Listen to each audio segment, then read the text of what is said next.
장애인 문화복지신문 제434호 제9면 기사입니다. 성남시 장애인 전동 휠체어 스쿠터 사고 땐 최대 2천만 원 배상. 성남시는 장애인이 전동 휠체어나 전동 스쿠터를 운행하다 교통사고를 내면 최대 2천만 원의 배상금을 보장해주는 보험에 가입했다고 4일 밝혔다. 시는 최근 한화손해보험사와 장애인 전동 보조기기 배상책임보험 지원에 관한 계약을 체결했다. 보험 가입 기간은 이달 1일부터 내년 5월 31일까지 1년간이다.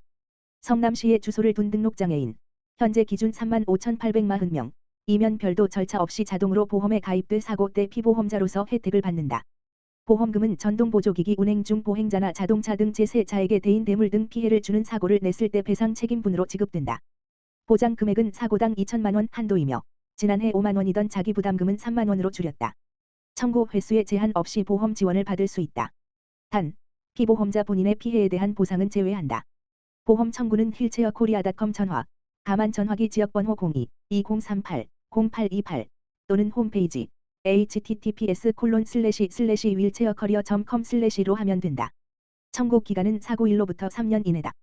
시 관계자는 장애인이 주로 이용하는 전동 보조기기는 현행 도로교통법상 차도가 아닌 인도를 이용해야 해서 적치물이나 보행자와 접촉 사고의 위험에 노출돼 있다면서 사고 시 장애인의 경제적 부담을 줄이고 이동 편의를 높이려고 2년째 배상책임보험 지원 사업을 펴고 있다고 말했다. 성남시 경기도 장애인 생활체육대축전 홍보 조형물 2곳 설치. 성남시 시장 신상진 가 이천스문의 경기도 생활체육대축전 및 장애인 생활체육대회 홍보 조형물을 제작해 성남시청 광장과 성남종합운동장 정문 뒤편 등 2곳에 설치했다. 시는 오는 9에서 10월 성남 일원에서 열릴 예정인 제35회 경기도 생활체육대축전, 9월 27일 물결표 사인 29일, 과 제18회 경기도 장애인 생활체육대회, 10월 11일 물결표 사인 12일, 를 시민들에게 홍보하고 대회의 성공적인 개최를 기원하기 위해 조형물을 준비했다. 해당 조형물은 성남시 마스코트인 새나미, 연두색과 세롱이, 주황색, 가 대회 횃불을 들고 있는 형태로 가로 2.4m, 세로 1m, 높이 2.7m의 크기로 제작됐다. 2개 대회 개막일까지 남은 날짜를 표시하는 디데이, 보드판도 함께 설치했다. 성남시 관계자는 성남시가 작년 도민체전을 성공적으로 개최한 경험을 토대로 올해에는 경기도 생활체육대축전을 연이어 개최하게 되었다라며 시민들이 자주 이용하는 장소에 조형물을 설치하여 대회 분위기를 조성할 것이라고 말했다. 성남시 성남사랑 상품권 300억 원 7% 할인 판매. 성남시는 오는 6월 1일부터 3개월간 매달 100억씩 총 300억 원 규모의 성남사랑 상품권, 지역화폐, 을 발행해 7% 할인 판매한다. 민생 살리기 방안의 하나로 평소 6%이던 성남사랑 상품권 할인율을 이같이 상향 조정했다. 이번 할인 판매는 석 달간 매달 1일 발행하는 모바일 상품권 92억 원, 지류 상품권 8억 원 등 100억 원 규모가 소진될 때까지 진행한다. 1인당 월 구매 한도는 20만 원이다. 모바일 상품권은 지역상품권 앱에서 구매하면 되고 이와 연동된 지역화폐 체크카드는 해당 앱 또는 NH농협은행에서 신청 발급받으면 된다. 지류 상품권은 NH농협은행, 농축협, 신협, 새마을금고 등 백스 모두 곳에서 구매할 수 있다. 시 관계자는 시민들이 구매한 성남사랑 상품권이 골목상권과 전통시장에서 사용돼 지역경제를 활성화하게 될 것으로 기대한다고 말했다. 수원 장안구보건소 스마트 치매 어울림 교실 운영. 수원시 장안구보건소가 치매안심센터 지역특화사업으로 7월 24일까지 파장동 행정복지센터와 SK청솔 노인복지관에서 스마트 치매 어울림 교실을 운영한다. 스마트 치매 어울림 교실은 찾아가는 치매 관리 서비스의 일환으로 경도인지장애 및 치매 환자, 해당 환자 가족이 대상이다.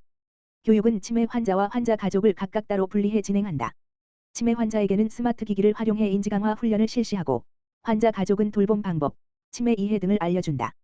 파장동 행정복지센터는 매주 월요일, SK청솔 노인복지관은 매주 수요일에 진행하고 오후 3시부터 5시까지 각 10회씩 교육을 진행한다.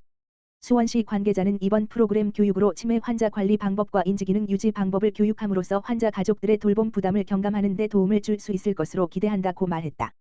수원시 장안구보건소 수원시 치과의사회, 취약계층 구강건강관리사업 협력 약속. 수원시 장안구보건소와 수원시 치과의사회가 5월 30일 경기도 치과의사회관 한가족센터에서 취약계층 구강건강관리를 위한 업무 협약을 체결하고 수원시 취약계층 시민의 구강건강관리를 위해 협력하기로 했다. 두 기관은 취약계층 대상 구강건강관리사업 참여 협력 한가족센터에서 취약계층 대상 치과 진료봉사 수원시 치과의사회 산하 한가족센터를 위한 지원사항 협력, 진료 대상 단체 발굴 협조, 생애주기별 구강건강관리 교육정보 대시민 홍보 등을 약속했다. 이날 협약식에는 이현미 장안구보건소장, 수원시 치과의사회 민봉기 회장을 비롯한 임원진이 참석했다. 수원시 장안구보건소 관계자는 이번 업무 협약이 취약계층 구강건강관리에 도움이 되길 바란다며 수원시 치과의사회와 적극적으로 소통하며 긴밀한 협력체계를 구축하겠다고 말했다. 수원시 치과의사회 한가족센터는 꿈을 키우는 보육원 아동들을 대상으로 전문 구강검진, 스케일링, 불소도포, 구강보건교육 등 봉사활동을 하며 지역사회의 나눔을 실천하고 있다. 성남시 아동학대 전담의료기관 2곳 3곳 지정 운영. 성남시는 수정 중원지역 2곳에 지정한 아동학대 전담의료기관을 분당지역도 추가해 모두 3곳을 운영한다고 3일 밝혔다. 이를 위해 시는 이날 오후 4시 시청 4층 제1회의실에서 신상진 성남시장과 이의성 TLC 헬스케어 대표, 현혜연 TLC 분당의원장 등이 참석한 가운데 아동학대 전담의료기관 지정에 관한 업무 협약을 했다. 협약에 따라 TLC 분당의원, 분당구 정자동, 은 기존의 성남시가 지정한 성남중앙병원, 중원구 금광동, 성남시 의료원, 수정구 태평동, 과 함께 아동학대 전담의료기관으로서의 역할을 수행한다. 사법경찰관이나 아동학대 전담공무원이 학대 피해 의심 아동을 진료 의뢰하면 친권자 등의 동행이 없어도 필요한 검사와 치료를 지원하는 방식이다. 해당 아동에 대한 우선 진료와 병실 제공, 의료적 상담이 이루어진다. 아동학대 조사에 필요한 의학적 소견 정보도 사법경찰관이나 아동학대 전담공무원에게 제공한다. 성남시는 학대 피해 의심 아동의 검사와 치료에 드는 의료비를 지급한다.